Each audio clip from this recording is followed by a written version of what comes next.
hello everyone. So slowly people are coming back. We have 1 minute before we go, and we have our session speaker already online with us. Sanae, can you hear and see us?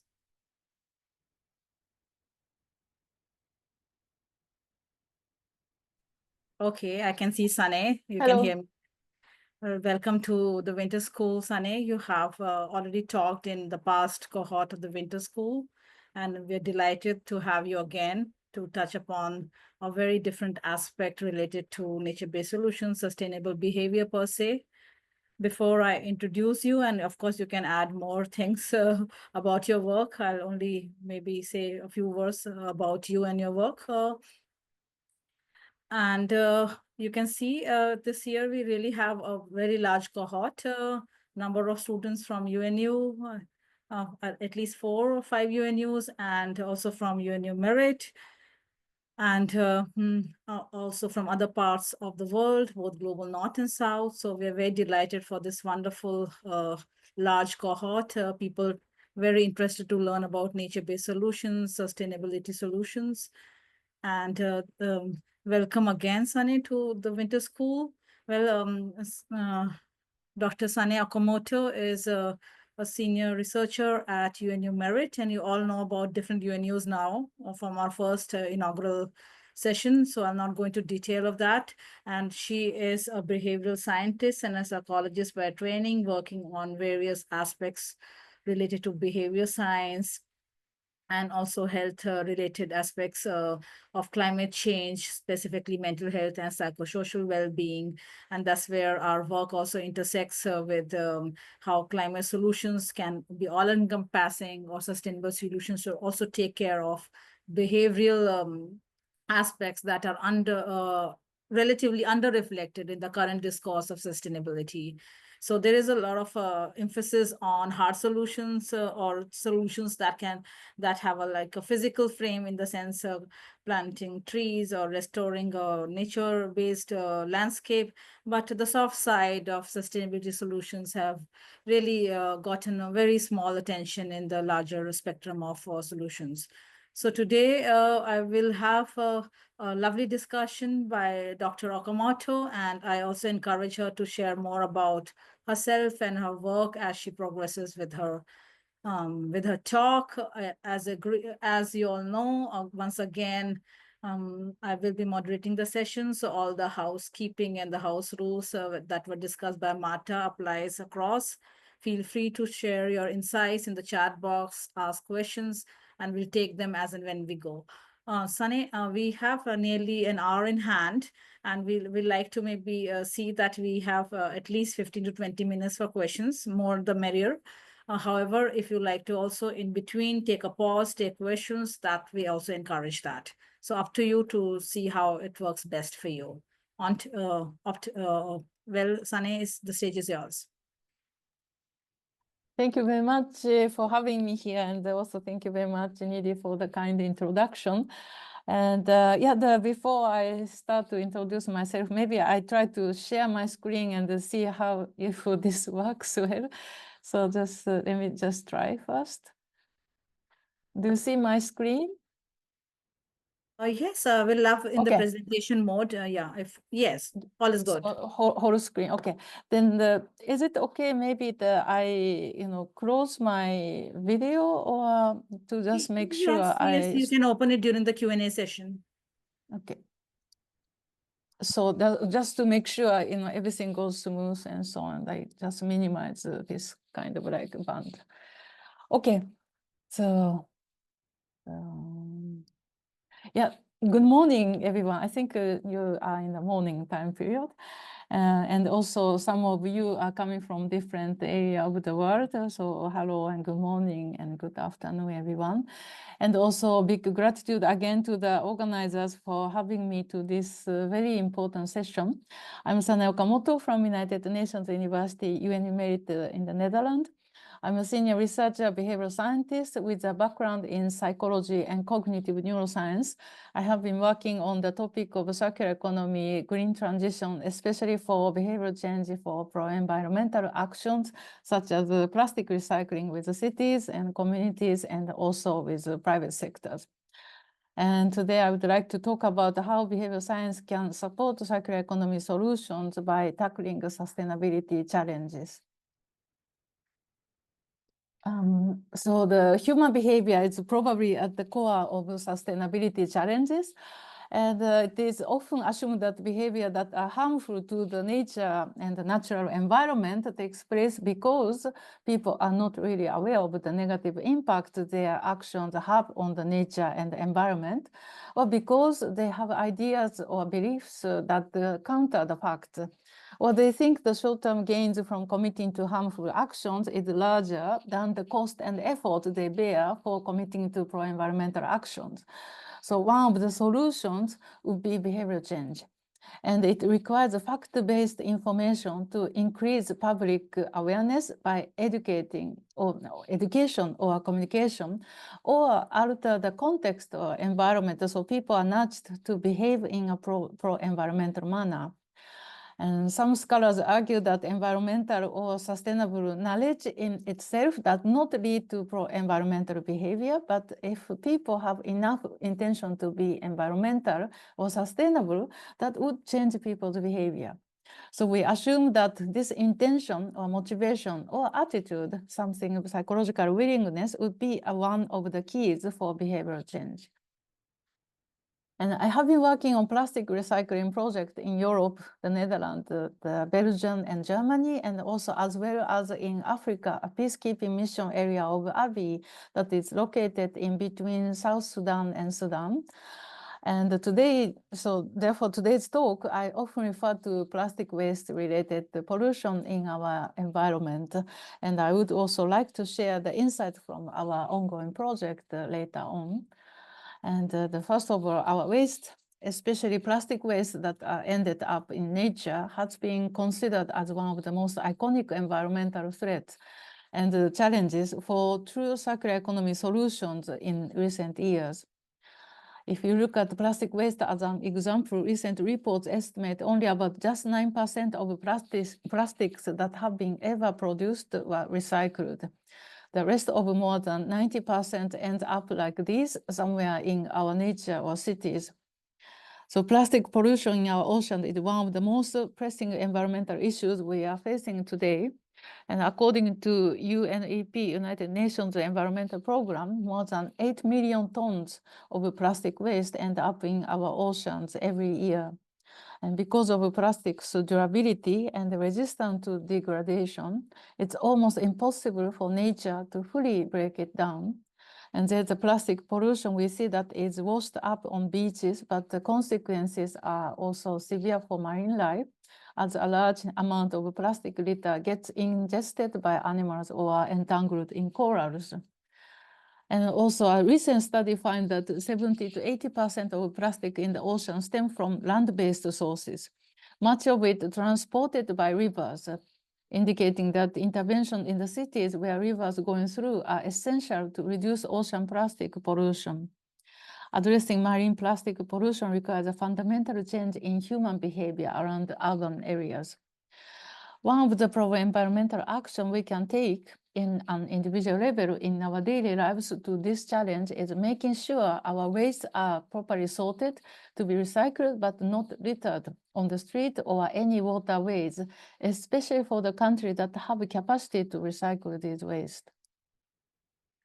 As I mentioned earlier, intention to change behavior is a key, but also is the biggest challenge as well. And this means we need to try to understand the human behavior and psychology. And we can see it from this simple example here. So many of us want to be healthy as just example, and also knows what to eat for being healthy, like vegetables and fruits. But for instance, when you see these options, if we are presented like chocolate and apples, maybe together with coffee or tea in the morning or in the afternoon, you may end up choosing chocolate instead of apples. So this is, maybe you have seen or you have heard already before. It's called the well-known human psychological bias, intention-action gap. And such psychological biases are everywhere, and it appears quite often systematic and predictable. So how systematic and predictable such biases are? So you can imagine from this simple experiment, I guess you have seen these images before. If you see this orange dot, the right side or left side at your side, so surrounded by the small dots slightly bigger than the other, then you have normal vision, normal humans. It's really hard to accept, but even you put lines on top and below, so it's very hard to accept, but these circles in the middle are still exactly the same size, but you still see the one with surrounded by small dots look bigger. And this is called the context effect. It's normal for us humans how we see the things, but it's called the context effect. And it's a very well-known psychological bias. And this looks very, probably very trivial to you at the first place, but in reality, this sort of little tricks are used in many different ways in practice. As an example, this can be easily recognized with product examples. There was a study conducted at a coffee shop. At the coffee shops, often the medium size is the most popular one. And the researchers asked the people why they picked the medium cup of coffee at the coffee store. And you typically hear something like the larger one has too much and the little one has too little. The one in the middle has the right amount of coffee. And then what the researchers then did was they actually decreased the size of every cup of coffee by just 50 milliliters. They found that the new medium that was the previous small one now became the most popular size. Again, they asked the people why they picked the new medium, and then they would say that the little one had too little and the large one had too much, and the one in the middle was just right. Without noticing, this size was changed. And this is, again, a classic example of a context effect. And so this we know in situation where people don't have a good idea of how to value items, they use information from the context to help them make that judgment. Another example is so-called anchoring. The context can be just numbers. The two people both asked the last two digits of their social security numbers or their ID numbers. And the one with 11, the other one said 99. And then now they bid for a wine. And the first person would often say that like 30 pounds or $30. And the second one would say 80 pounds or $80. So he is a victim of the anchoring bias. And people tend to heavily rely on the first information offered, like a context as anchor when making decisions. The context can be social one too, and it's often the strongest bias. Herd mentality or the social comparisons. So for instance, recent studies show that it takes only 5% of individuals to influence 95% of the group who follow without realizing it. This bias means we tend to follow people who seem more informed than ourselves. And this applies to numerous contexts, such as business, finance, consumer trends, fashion or cultural trends, technology, religion, and political ideas, and much more. And another related example is the social comparison. So this study was done in many different areas of the world, and often the government and municipality produce this kind of simple experiment. And especially in the domain of energy or water savings. In some city, 1/4 of the neighborhood received one of these letters to advise to save energy or water usage. Just, first one is like financial interest, so to save money so you can save energy or water. Or the second one, save the planet, save the environment. So it's just environmental norm, social norm, such as save the planet. And the third one is be a good citizen. So it's a social norm.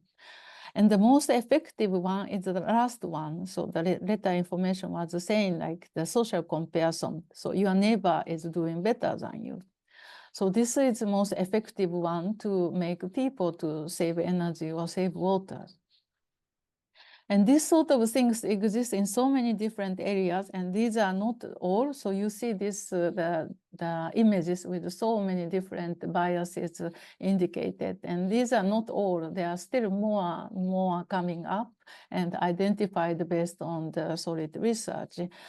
And so what I want to say is we are making decisions, or we think, behave, and see, perceive things, and hear things as a function of the environment or context, so how things are presented that we are in. And it's very, very strong. So then we come back to this, based on what I just showed a few examples, we need to realize how difficult to change human behavior. Because behavior change is not easy, and has many factors to overcome for policymakers. So behavioral change interventions requires many factors to overcome before taking the biases into account. So before these cognitive biases, there are so many things, factors we already have. So I would give some examples. So every individual has different values, motivations, habit, norms, external validations, beliefs, capacity of control, attention, social settings, perception, etc. And on top of these, there are the psychological biases. I just saw the figures will influence these factors. So therefore, the intervention need to be very, very customized to every situation while considering the fundamental psychological biases. Now, I would like to explain how to develop an intervention in practice. There are two main pillars for designing behavioral change interventions. So the one is understanding human behavior, as I mentioned, like values, motivation, norms, and all kinds of human things we are carrying every day. And then context and environment, how things are presented, where people are in, what they see, what they hear, what other people of them are talking about it. And what and when to whom, how many, like these kind of things, you need to really understand. That's called behavior analysis. And then the second one is creating an environment or context where choices are presented in a different way. So like we call it options, framing, default, saliences, social comparisons. Like so the people, without noticing it, alter their behavior in just being presented in some particular context. And this, the second one is sometimes called choice architecture from some of the scholars.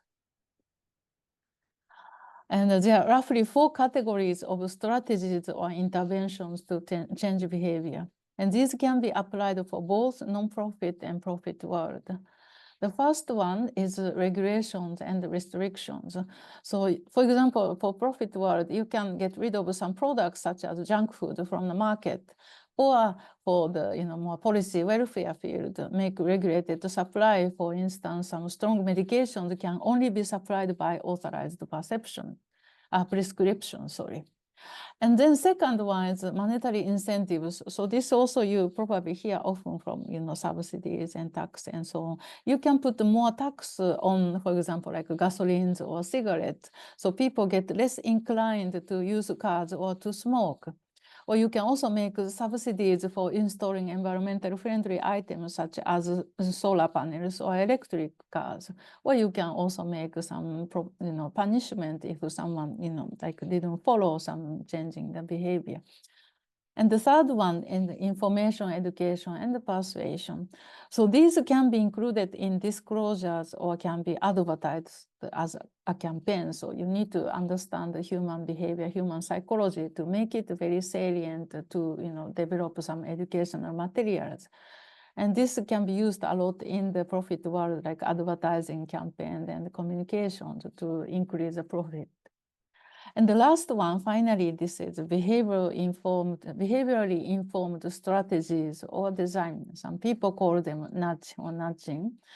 And it's just depending on choice architecture by understanding how most of the human behave, and you change how things are presented. And it's becoming overwhelmingly popular in practice since it doesn't impose strong restrictions and less expensive to implement while reaching out to core of human psychological biases. And the important thing is like these actual interventions are often combinations of several of these strategies. And the behavioral insight itself itself. So based strategy doesn't need, this behavior insight based strategy doesn't necessarily dominate other strategies. This can be added onto other 3 strategies. And also you can combine multiple of behavioral informed strategy to make one onto other strategies as well. And so you may also know already this word nudge and also book nudge that was published in 2008. So, and the book nudge has published many years ago, but it's been applied in many policy areas. And this was really the trigger of changing like policy direction. And as well as many different governments and international organizations, not only the profit world, but also a lot of non-profit world took this, the strategies. Like European Commission, World Bank, OECD, also United Nations, their own behavioral science unit. And it's by now a quite established field, as there are many evidence built up rapidly in the last decade. Also, United Nations, there is an initiative of a behavioral science group under UN Innovation Network. Every year, they organize a week-long event about presenting the current progress and challenges of cases from different sectors of UN operation to achieve the Sustainable Development Goals. The last year, 2024, was also held around in June, and I had the opportunity to contribute to this UN Behavioral Science Week. And by using such method, now we can, think through our daily problems. Now, I would like to go back to the sustainable behavior, so case study of recycling behavior. And as we know, very little amount is collected to be recycled in many of the areas. And so unfortunately, people's good intentions don't always translate into great actions, especially the challenge of enabling us to recycle our waste. There are the 3D problems that some of the scholars are always referring to.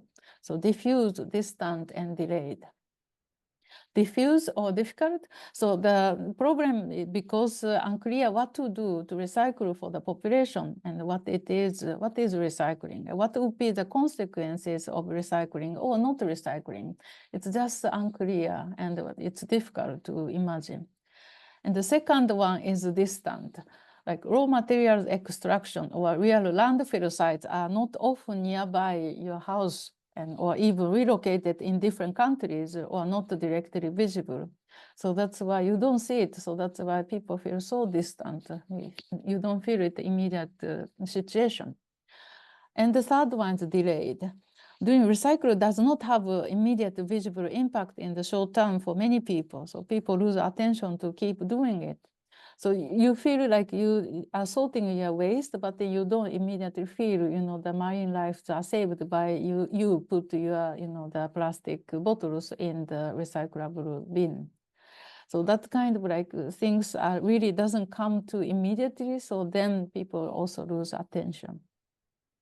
And based on this understanding, we need to create intervention. How we can address these challenges from behavioral insights? And many behavioral scientists, together with governments, cities, NGOs, policymakers, have been working to progress on our recycling behavior. And I would like to share some appealing, interesting examples. For example, like about diffuse or difficult and distant problems, we can make it clear and specific and local as possible with using visuals, colors, and vivid information in the neighborhood. So you may have seen so many variations of trash bins, like encouraging you to recycle, and different designs everywhere in different cities and countries. And some have too much text, some have only images, and you can tell now which one works best for your community or for yourself, but as a critical observer. And also to keep people's motivation, we also need to show progress and feedback and give reward from time to time. Or making it fun would also work effectively. So maybe you have seen such things in your city. Some people even walk around to far location to collect more cigarette butts to vote for their favorite options.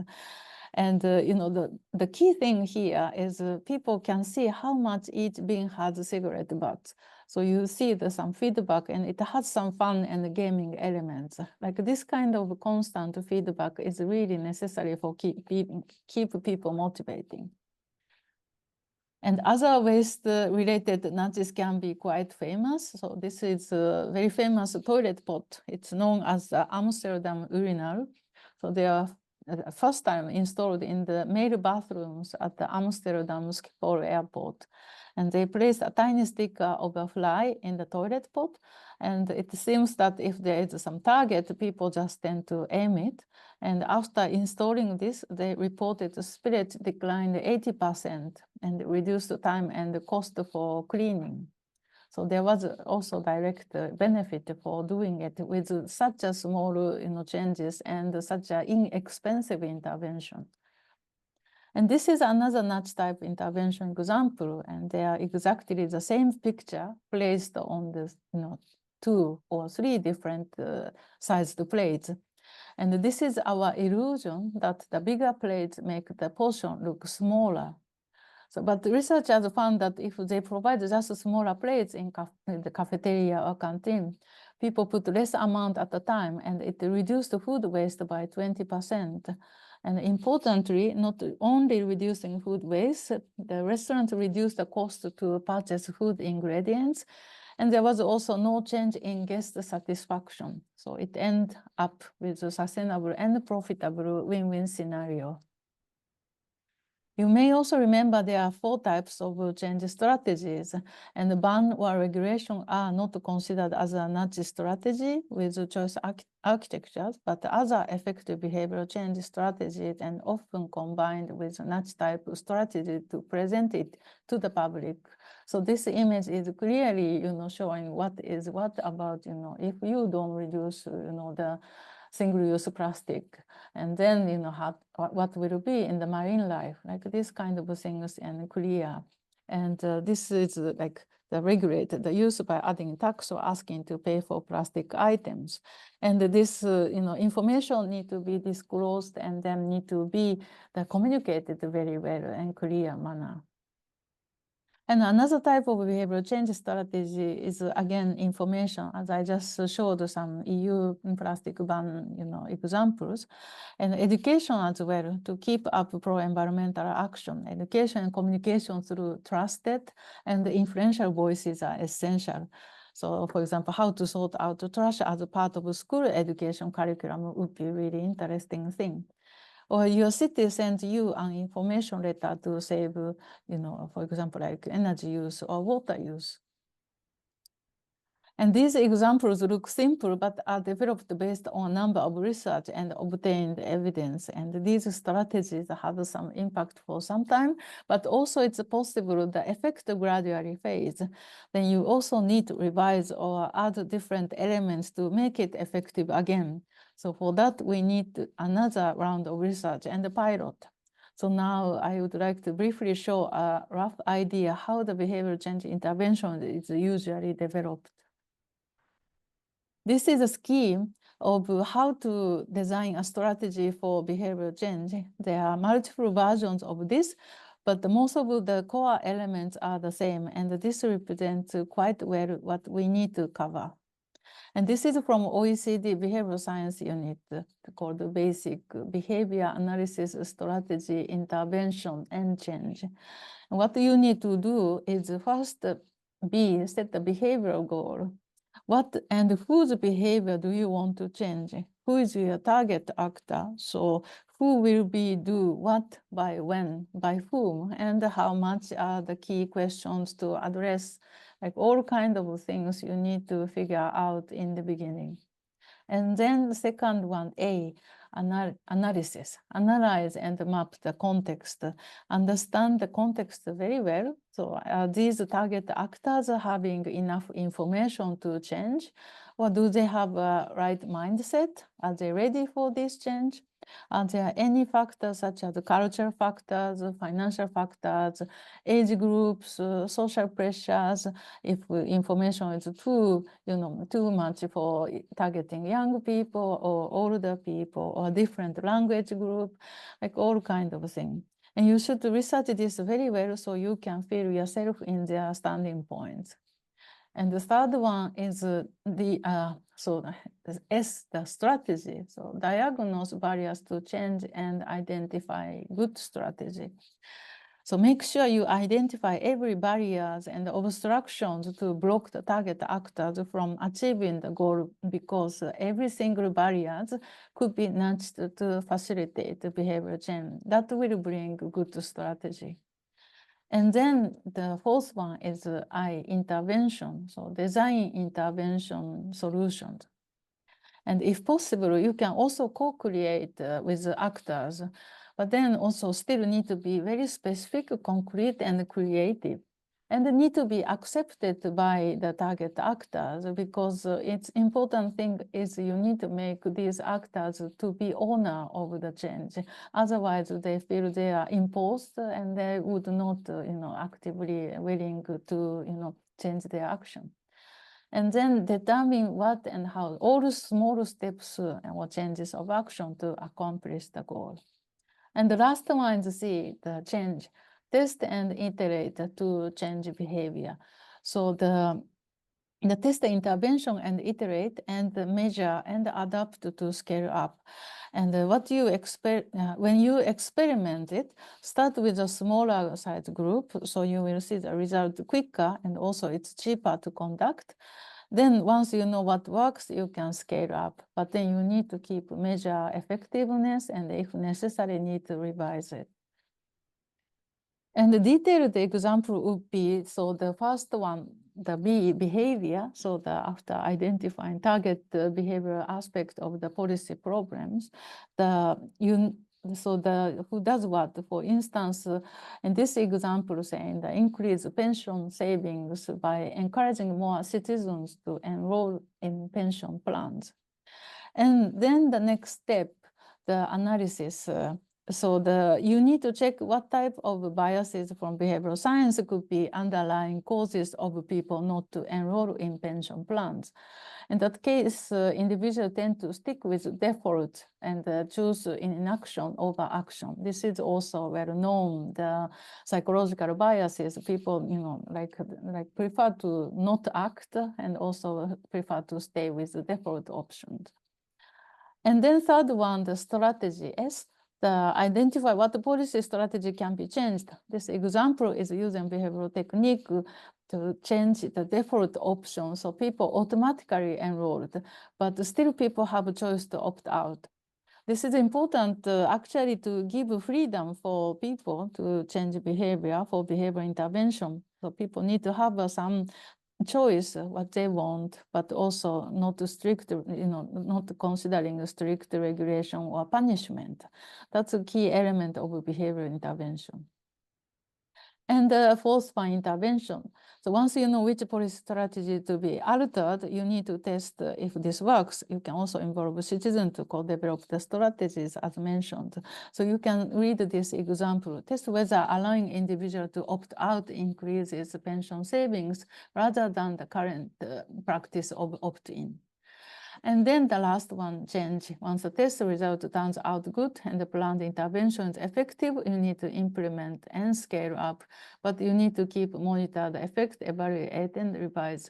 So you can read here the share result with the citizen. This is also, again, very important. Often we co-develop with actors, then it's important to share the result with your actors and the citizens. So you need to disclose this kind of information. And then you probably gain more different insight, what changed in their, the citizens, population, the locality, maybe priority changes, maybe other things changed, other political things, changed, all kind of things. So then you need to monitor long-term consequences of the intervention. And for making these steps really effective, we need to know what are our desired outcome. For this, we need to use this the SMART scale. So need to be very, very specific to the target behavior, and need to be measurable to assess and quantify result, and also assignable to a specific group of individuals. So the population is large. There are so many different variations of groups of population. Some are young, some are old, some speak different language, some are living in remote area of the city, some are living in the apartment, some own their own house. There are so many different stakes at everyone's plate. And then realistic. So given the time and the budget and resources available for the project. And the last one is the time related to ensure outcomes are achieved within a specific time period. You can see this example. The outcome is to increase savings. So define a quantifiable target at the key decision point by 20%. So you can see this adjustment. If the baseline rate currently is low, like 10%, then aiming for 20% increase is actually quite a lot. It's like doubling it, but then like 12% is actual realistic goal. So you make it a little bit higher, so you have some realistic number to cover as a criteria.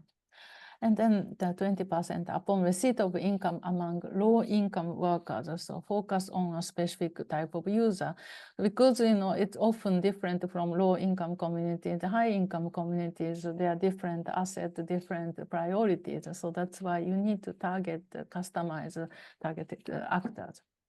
And with mobile bank, so measurable, there are some, like mobile phone notification amount saved, so can be measured objectively, not only subjectively, and the individual group level by January 2020. So you need to give a clear time frame when the measurement will be made.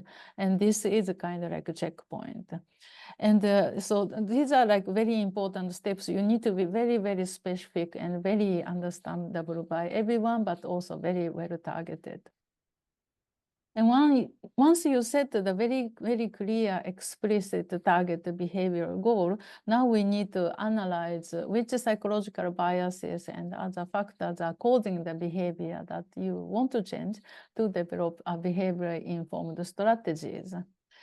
And for that, we have another framework. It's called ABCD framework, which is quite more like a psychological one. And so for that, I'm not going through too much details, but like attention and belief formation, choice, determination. So like you can imagine people's attention is often limited and easily distracted with other things. And the belief formation, people rely on mental shortcut and often underestimate outcomes and probabilities. And choice, people are influenced by the framing and the social. As I explained as examples, there are so many different contexts and situations people rely on making decisions. And people's willpower is limited and subject to psychological biases. So even people have the intention to change, it changes over time.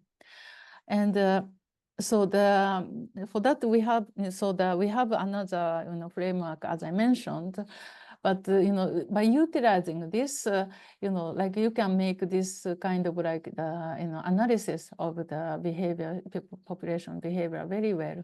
And now I have this another table presented here, but please focus on the third one. Households do not make sufficient efforts for energy efficiency.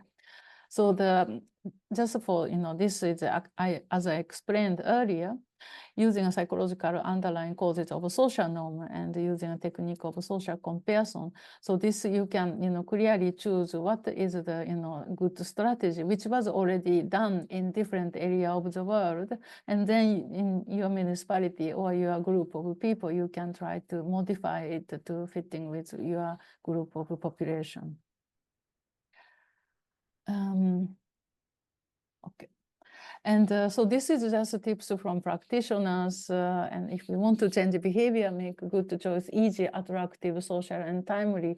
And this is a very simple schematic image, but it works for most of the situation and still very, very well used in the practice. And at last, I would like to share some insights from our ongoing project on plastic recycling and community engagement initiatives aimed at improving recycling behavior. And I gave this talk at the last year's UN Behavioral Science Week for promoting a sustainable world. And the title is Circular Plastics for a Sustainable Future. And so this, I would like to share some insight. This is the project funded by European Horizon Program. And as I mentioned, globally, only around 9% of all the plastic waste generated is recycled, and most of it ends up in landfills or in nature, and around 12% is incinerated.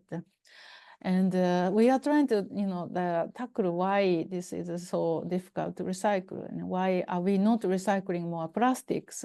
But there are, several challenges in this plastic recycling. And one of the biggest issues is contamination. So plastic waste is often contaminated with labels, food remains, or other materials, and these are making plastic unrecyclables. Additionally, plastics can contain a complex blend of chemical additives that are harmful to human health. So to increase the plastic recycling and achieve the transition to zero waste communities, responsible production and consumption are key. And to accelerate more effective plastic recycling and close the plastic value chain loop to be a circular system, we need to reduce plastic production from fossil sources by using plastic waste as a valuable raw material. For that, entire plastic value chain need to be mobilized.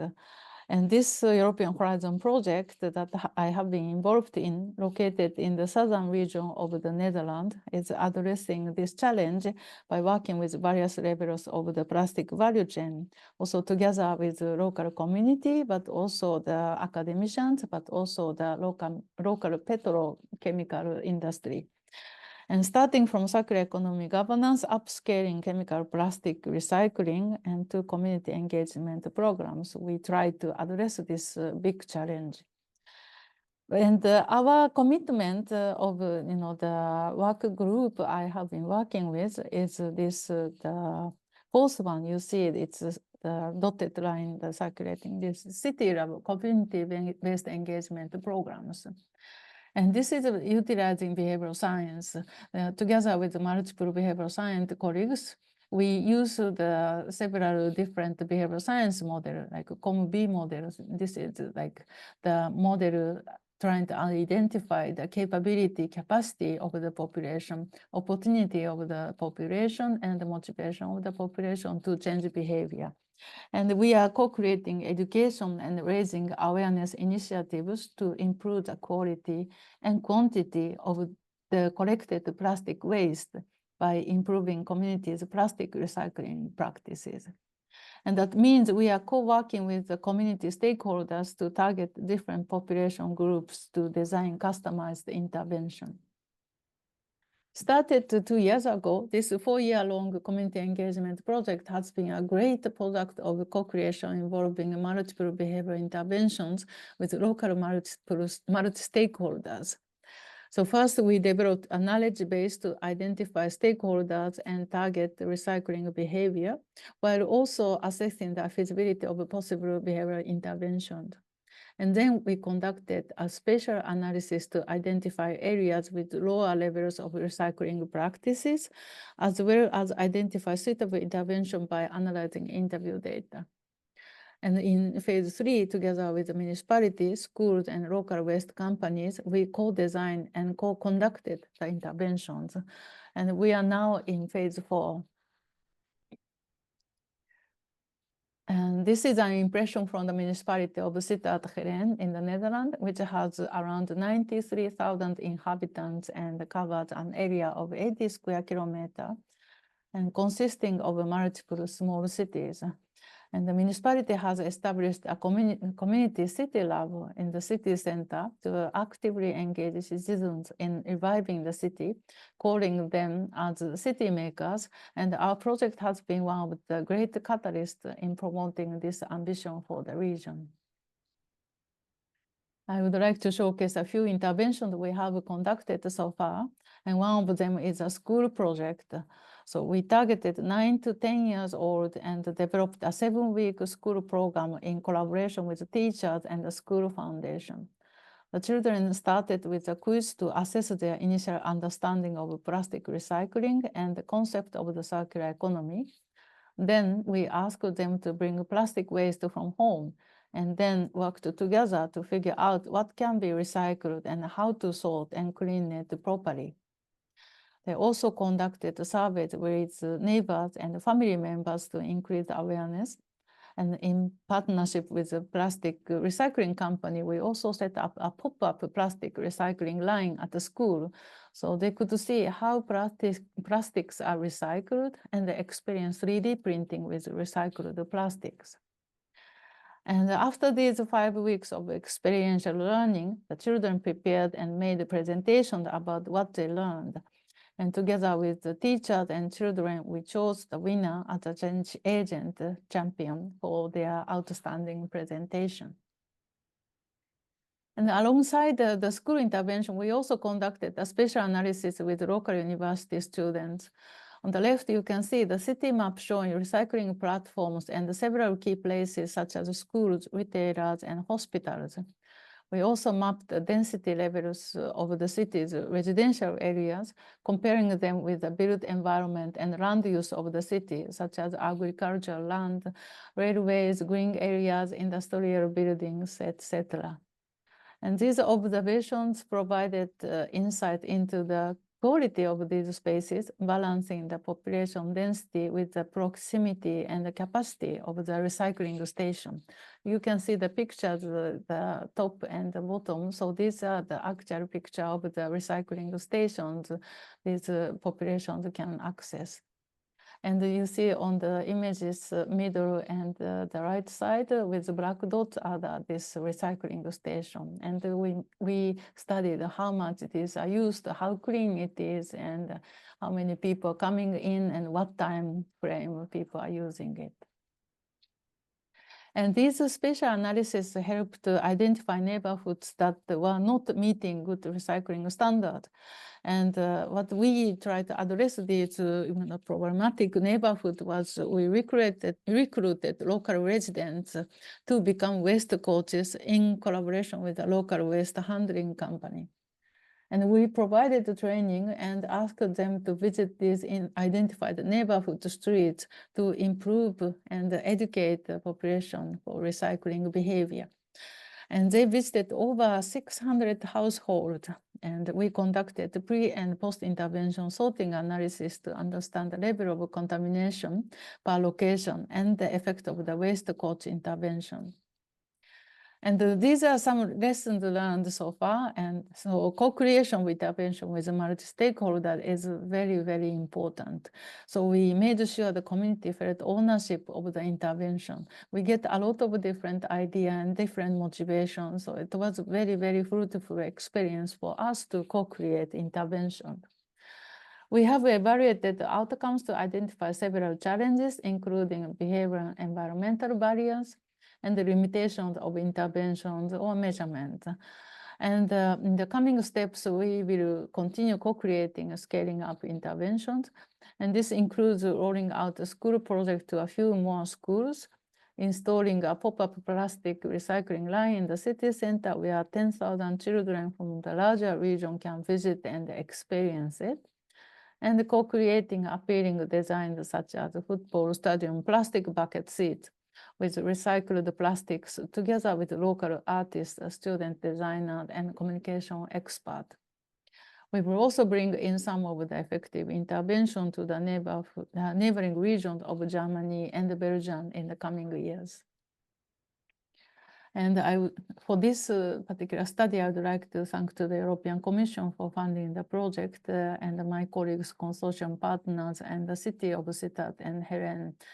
And yeah, this is the end of my talk. And thank you very much for your attention. And so I would like to happy to take questions. Thank you, Sanae. And if you can close your screen and open your video, then maybe I will also request all the students to also open their video. raise their hands, and I can already see one hand on the screen. This was a fantastic presentation, a lot of insights on how the soft aspects go a long way in steering the transformative change that we are envisioning. Well, maybe I'll start with the hands that I can see on my screen in a sequence. So I'll start with Alok. Can't hear you. Can you unmute? Hi, yes. Can you hear me all right? Yes. Great. Hi, Sanae. Thank you for your talk. That was really interesting. Thank you. Something that stuck with me from the last part of your talk, when you were talking about recycling plastic and these different initiatives happening. And I'm sorry, this is going to be a pretty critical question, but so to me, it seems that recycling plastic in these ways is more of a mitigation tactic to reduce the amount of plastic ending up in the environment and in landfills. I think a transformation would look more like society moving away from plastics as a whole, like a total ban in some cases. So, to what extent is recycling plastic actually harming the long-term sustainability of these people and places by not discouraging the continued use of plastics for alternatives? Okay, thank you very much. I think that's a very, very important point. And we also, we have been discussing about, how to stop using plastic. That's a very important point. And of course, there are several different alternatives like biodegradable plastics. And, of course, many places ban the plastic use, like also cutleries and the nylon bags and so on. And so one of the things I need to, mention is that this the initiative is trying to get as much as recyclable plastic as raw material for making new plastic. So this is involving the petrochemical industry, which is now developing there are two types of different plastic recycling methods. One is mechanical plastic recycling that costs a lot of energy and a lot of also the heat and like it's really simply not a cheap option. Like also environmental damage is higher. And then so now they are doing the development of chemical recycling, which is more difficult and still a lot of elements are under development and not effective enough. And for doing that, the chemical recycling, advancing chemical recycling method requires a lot more recyclable plastic incoming. So the collecting this, the recyclable plastic in the usable manner, as I mentioned briefly, plastic is very difficult to recycle. So if, like hard plastic, which is really, when you touch it, you feel hardness. And that's actually very difficult to recycle, like soft plastic, like we used to use for nylon bags. And so these are the one you can use for recycling. And some plastics has different colors already, printed on. This also difficult to recycle. You need to change, like sort and then divide into two small pieces of plastic. And then like it takes a lot of time, takes a lot of money and energy. So the plastic recycling is complex. So that's why what we are trying to do is, the recycled plastic is there, but then we need to make the best out of, the plastics we can collect and sort and then use as raw material for, making plastic, the products instead of using the oil, And then at the same time, of course, it's a very important point is, encourage people to not use plastic. That's, need to go to, by hand. But this project itself is focusing on how we make sure population to sort and recycle better than now. And another project side, we have been also discussing about this biodegradable plastic, and this is again going to the normal, the general waste. So it's biodegradable plastic is not considered as recyclable plastic yet. So that's why there are several challenges we need to figure out. But there are like some one step forward, and what project is funded, what is not funded always matters a lot for us, but also at least, the educating populations in way like sorting plastic is at least we consider as one step forward. I hope Thank you, I Sanae. made it clear. Yeah, of course, that was a very good sort of explanation. And we may also want to flag that UN also had a sort of a resolution on stimulating or steering the member states not to to have their national policies on the use of one-time use plastic. So it's like going one by one. The idea is to see how behavioral thinking can inspire the private sector, but also the consumers to be a part in this journey. And maybe in the context of time, we have we can take one or two more questions. And I saw your hand, Mirava, before, but I don't know if it still applies. Go ahead. So maybe then let me go to Amy. And she after that. Okay. Hi, thank you so much for your presentation. Moving away from plastics a little bit and just on the behavioral science, I'm new to all the frameworks and the toolkits. I love the organization and setting these behavioral goals, analysis, strategy, intervention, and change. Can they be applied when you're trying to change something that's already been put in place and you're seeking acceptance, or at least like not as much resistance around adopting something that most people think are good environmentally, but others don't really understand it or believe that it needs to be done. So where you're like you're changing their point of view rather than changing a behavior itself. I think that's also a very important point, and that's why, what we do is like countless consultation sessions with different stakeholders, because indeed you're right, it's, like changing behavior, changing attitude is, not the same thing. So that's why we need to convince as much as people possible to, change their behavior. So that has been always a challenge. So that's why what we did was like grouping the population, like as I mentioned, like school children. And via school children, we encourage them as a change agent. And then we also gave some homework for them to bring home to do, with their parents also, or neighbors or aunt, uncle. So like step by step. And then other intervention we did was, problematic neighborhood. So there are like, of course, some areas more engaging in this kind of environmental action, and some area of the same cities, is quite reluctant or different priorities. Actually, in the city we are working, it also has a problem with urban poverty. And there are some population is like it's post-mine regions, and some areas quite high unemployment rate. So that's why for these people, like recycling plastic is so unimportant. They have different priorities.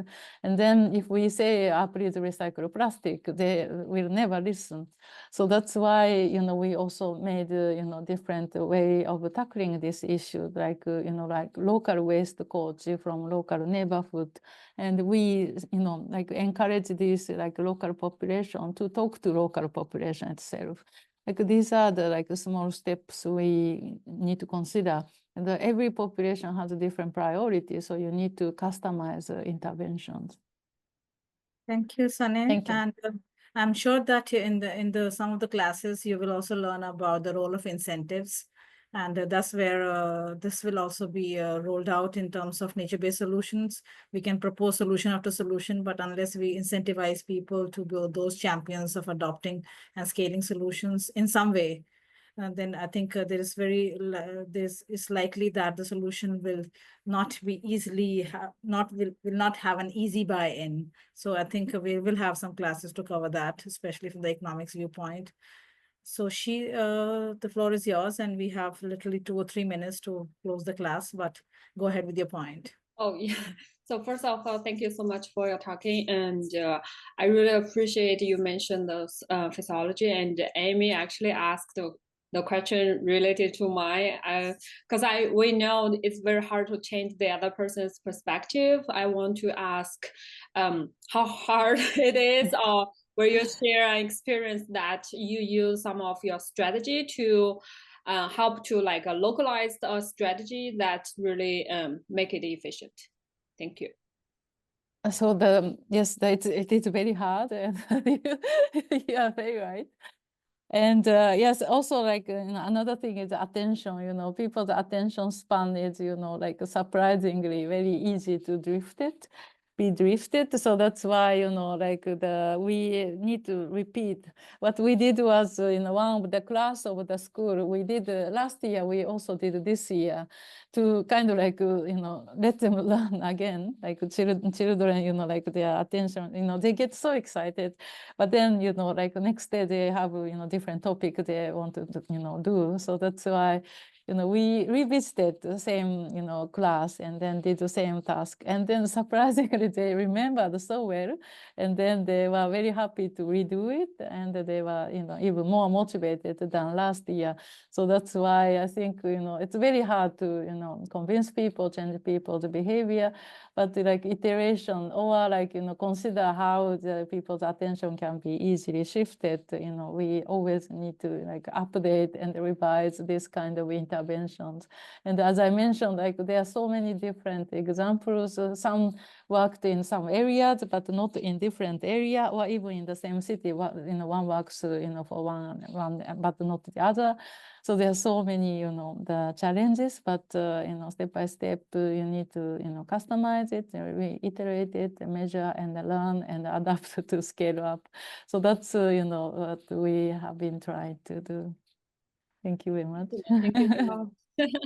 Very interesting to learn that we need to revisit and all those memories so that we can kind of implant those ideas into their mind. Yes. Thank you. It's life lesson. Thank you so much. Well, thanks again, Sanae, and we give our applause to Sanae for taking time and speaking in our Vita school. And we will be sharing the slides with the permission of our panelists. So if you have questions later on also, feel free to contact the speaker, clarify your doubts, or learn about more references if you have interest in some specific aspect of the topic. And well, I don't want to hold our scholars, especially from Europe. It's supper time in Europe. Well, then see you later in the week in the next session, and take time to reflect on what you learned today. And also share your insights, even in different interfaces through which we are connecting on the Google site or LinkedIn or other social media coffee chat sessions that we are intending some of you or all of you to join. Well, in that case, thanks to everyone for joining the class today, and especially to Sanae for for sharing her insights on the topic, and a lot of appreciation coming in the chat, Sanae, if you got a chance to have a look. Well, again, then, good evening, good afternoon, whatever applies, and see you next. Thank you very much.